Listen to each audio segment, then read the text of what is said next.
আগামী 21শে জুলাইকে সাফল্যমণ্ডিত করতে তৃণমূল কংগ্রেসের আহ্বানে কাঁথি সেন্ট্রাল বাস স্ট্যান্ডে একটি প্রস্তুতি সভা অনুষ্ঠিত হয়। উপস্থিত জেলা পরিষদের সভাধিপতি উত্তম বারিক সহ অন্যান্য বিশিষ্টজনেরা।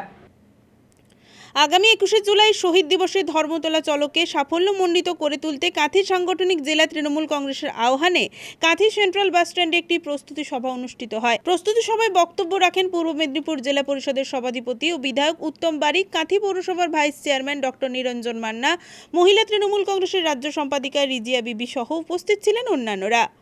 মমতা বন্দ্যোপাধ্যায় তাই আজও তিনি সারা দেশব্যাপী দেশনেত্রী আন্দোলন সংগঠিত করছেন। ভারতীয় জনতা পার্টির পরিচালিত কেন্দ্র সরকারের ভ্রষ্টাচারের বিরুদ্ধে, ব্যভিচারের বিরুদ্ধে, অন্যায়ের বিরুদ্ধে, অগণতান্ত্রিক পদ্ধতির বিরুদ্ধে লড়াই করে গণতন্ত্রকে প্রতিষ্ঠিত করতে, অন্যায়ের বিরুদ্ধে লড়াই করে ন্যায়কে প্রতিষ্ঠিত করার জন্য আন্দোলন সংগঠিত করছেন দেশনেত্রী জননেত্রী মমতা বন্দ্যোপাধ্যায়। 1993 সালেও দেখেছিলাম লড়াই করছেন, আর আজকে 2025 সালেও দেখছি মমতা বন্দ্যোপাধ্যায় বাংলার বাগিনী ভারতবর্ষের দুয়ারে দুয়ারে লড়াইয়ের বার্তা পৌঁছে দিয়েছেন সেই ভুয়া ভোটার তালিকার বিরুদ্ধে। কদিন আগে তো দেখলেন নিশ্চিতভাবে পীযূষবাবু মোদীজির কথা বলছিলেন। আপনারা জানেন একটি সাংসদদের প্রতিনিধি দল সন্ত্রাসের বিরুদ্ধে শান্তির পক্ষে প্রচার করতে সারা পৃথিবীর দরবারে ঘুরেছিলেন, বিশ্বের অনেক রাষ্ট্রে তারা ঘুরেছিলেন, আপনারা প্রত্যেকেই জানেন। আর বাংলা থেকে সেই সাংসদ দলের প্রতিনিধি ছিলেন সর্বভারতীয় তৃণমূল কংগ্রেসের সাংসদ, ডায়মন্ড হারবার লোকসভা থেকে নির্বাচিত সাংসদ আমাদের নেতা অভিষেক বন্দ্যোপাধ্যায়। আপনারা বিশ্বের দরবারে অভিষেক বন্দ্যোপাধ্যায় যখন ভারতবর্ষে সন্ত্রাসের বিরুদ্ধে শান্তির বার্তা বইয়ে দিচ্ছেন, আর এখানে বাংলায় তখনও ভারতবর্ষের প্রধানমন্ত্রী মোদীজি এসে কি বলেছিলেন আপনারা প্রত্যেকেই জানেন। মোদীজি এসে বাংলায় মমতা বন্দ্যোপাধ্যায়ের বিরুদ্ধে কুৎসাকে সংগঠিত করে বাংলাকে বিভাজনের বার্তা দিচ্ছিলেন।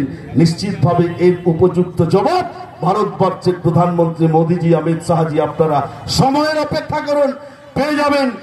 আলোচনা সভায় উপস্থিত বক্তাগণ 21শে জুলাই তাৎপর্য তুলে ধরেন উপস্থিত সকলকে, ধর্মতলা যাওয়ার জন্য আহ্বান জানান এবং 2026 সালে বিধানসভা নির্বাচনে তৃণমূল কংগ্রেসকে বিপুলভাবে ভোট দিয়ে চতুর্থবারের জন্য মমতা বন্দ্যোপাধ্যায়কে মুখ্যমন্ত্রী হিসেবে নির্বাচিত করার অনুরোধ জানান। বিগত কয়েকদিন আগে এসে এখানে তিনি যে ভাষায় আমাদের প্রিয় নেত্রী বাংলার মুখ্যমন্ত্রী মমতা বন্দ্যোপাধ্যায়কে অপমান করেছিলেন, তার যুক্তিযুক্ত কথা তো তার বিরুদ্ধে আমাদেরকে বলতেই হবে, এটাই স্বাভাবিক। তিনি তো ভালো কাজ করেন না, আর তিনি ভদ্রলোকও নন, আর তিনি পলিটিশিয়ানও নন। তিনি গুন্ডার মতো কথা বলেন, গুন্ডাগিরির মতো কথা বলেন, আর রাজনৈতিক নেতা হিসেবে তিনি কখনো কথা বলেন না। তার সঙ্গে এই ব্যবহারই হবে। 21শে জুলাই প্রস্তুতি হিসেবে এখানে মিটিং করলেন, কোনো জায়গায় এখনো পর্যন্ত দলীয়ভাবে প্রচারে বাধা পেয়েছেন? না, নিশ্চিতভাবে কোনো জায়গায় দলীয়ভাবে প্রচারে বাধা পাইনি। যে বা যারা বলছেন তারা মিথ্যে কথা বলছেন।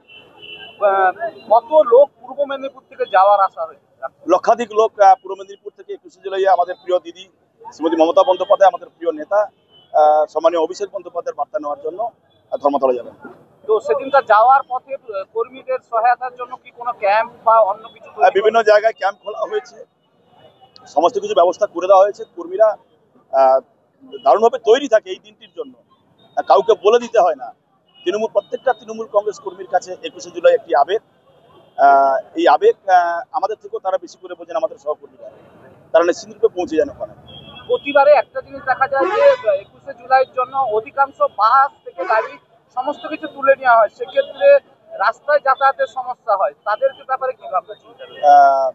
নিশ্চিতরূপে সরকারি বাস প্রচুর পরিমাণে নামানো হবে, যাতে মানুষের অসুবিধা না হয়।